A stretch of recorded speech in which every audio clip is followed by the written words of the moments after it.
Bonjour Finlay et bon dimanche à tous.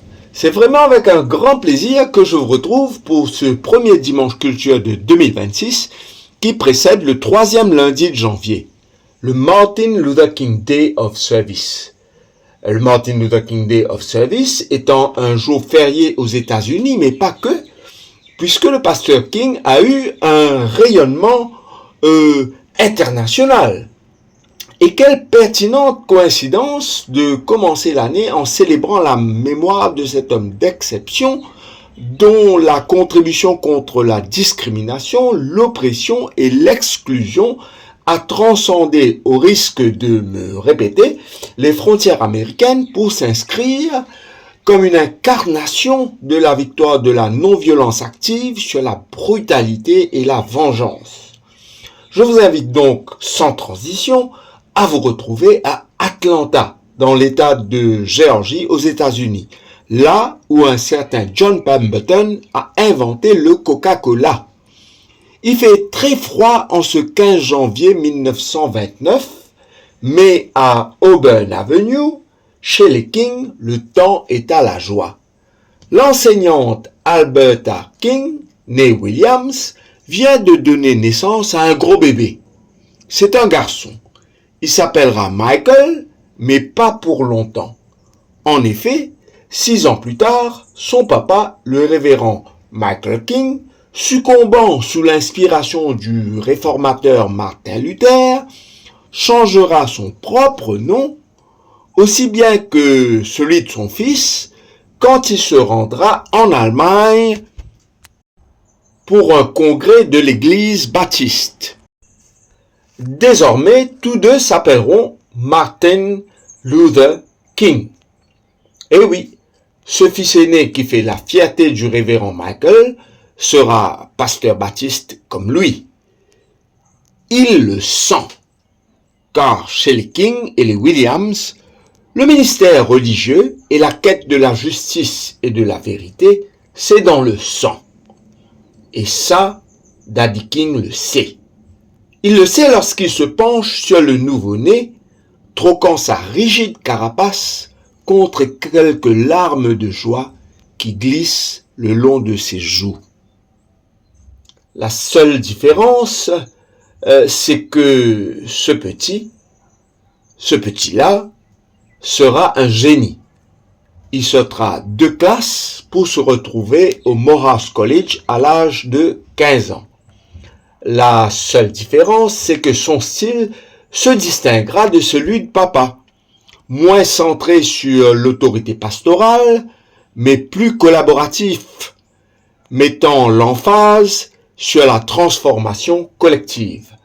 La seule différence, c'est que cet enfant prodige aura une contribution incommensurable à la lutte pour les droits civiques aux États-Unis. Et il se distinguera comme un porte-drapeau de la non-violence, une arme redoutable qui lui vaudra le prix Nobel de la paix en 1964. Ironiquement, il sera victime d'une violence inouïe comme un de ses modèles, le Mahatma Gandhi, qui fut tué de la même manière 20 ans plus tôt. En effet, le 4 avril 1968, 18h01, à Lorraine Motel à Memphis, Martin Luther King Jr. s'écroule sous l'impact d'une balle reçue à la gorge. Curieusement, quelques minutes auparavant, il réclamait du musicien Ben Branch de jouer le cantique « Take my hands, precious Lord » à la manifestation prévue dans la soirée. Ces mots-là seront ces derniers. Les derniers d'une vie ponctuée par une foi inébranlable et un dévouement sans limite pour les droits civiques des Noirs aux États-Unis.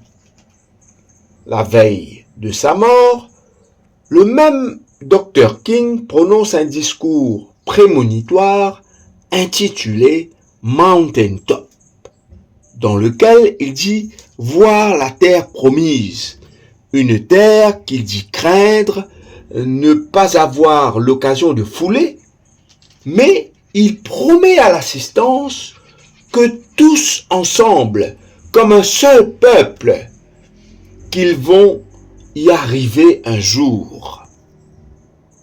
2 mois avant sa mort, le 4 février 1968, Martin Luther King livre un de ses plus vibrantes homélies, The Drum Major Instinct, au cours de laquelle il identifie l'ego de l'homme, cet instinct de tambour major, comme étant la racine de tous les maux et de toutes les divisions au sein de l'humanité, et ce, à toutes les échelles.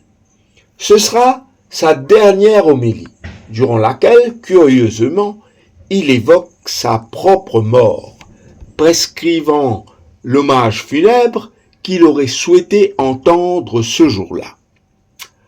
Voilà ici des coïncidences troublantes, comme si le parcours de Martin Luther King voulait défier les carcans du temps pour s'inscrire dans la logique impérissable des grandes valeurs édificatrices et telles que la vérité, la non-violence, la foi et le dévouement.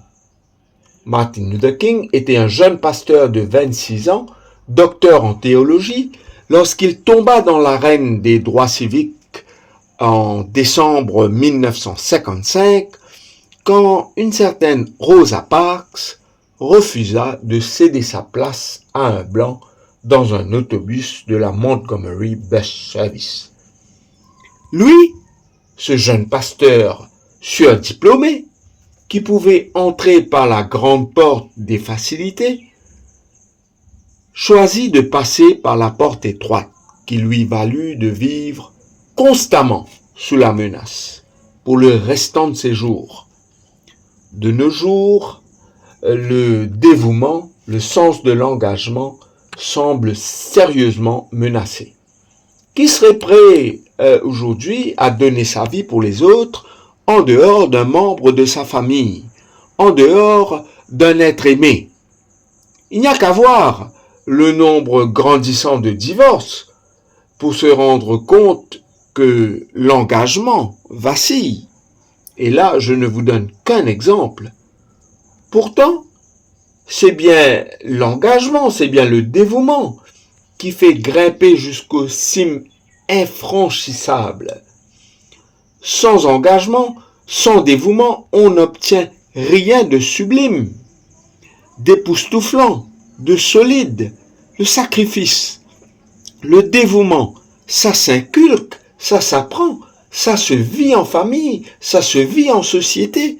Ce n'est certainement pas en flânant dans les centres commerciaux, ces fameux malls qui poussent comme des champignons, ou en ayant les yeux rivés sur notre téléphone portable que nous y arriverons. Et ce n'est certainement pas en aplanissant toute forme de difficulté, toute forme de responsabilité à nos progénitures que nous leur apprendrons le sens du sacrifice, de l'engagement. Il n'est pas surprenant que Martin Luther King ait été fils, petit-fils et arrière-petit-fils de pasteur. Il a été à la bonne école. Toutefois, ne compter que sur les religions pour enseigner le savoir-vivre ensemble dans une république n'est pas suffisant. La promotion du civisme, la formation à l'interculturalité, aussi bien que l'apprentissage du respect mutuel et du sens de l'engagement, peuvent aussi se faire à travers un service civique. Et s'il était obligatoire, il serait plus que salutaire. Alors là même que la délinquance juvénile chez nous indique une croissance de 700% depuis le début de ce siècle. Ce n'est certainement pas le prince de la non-violence, Martin Luther King, qui s'opposera à cette idée. Et vous, qu'en pensez-vous? Bon dimanche, Finlay, et bon dimanche à tous.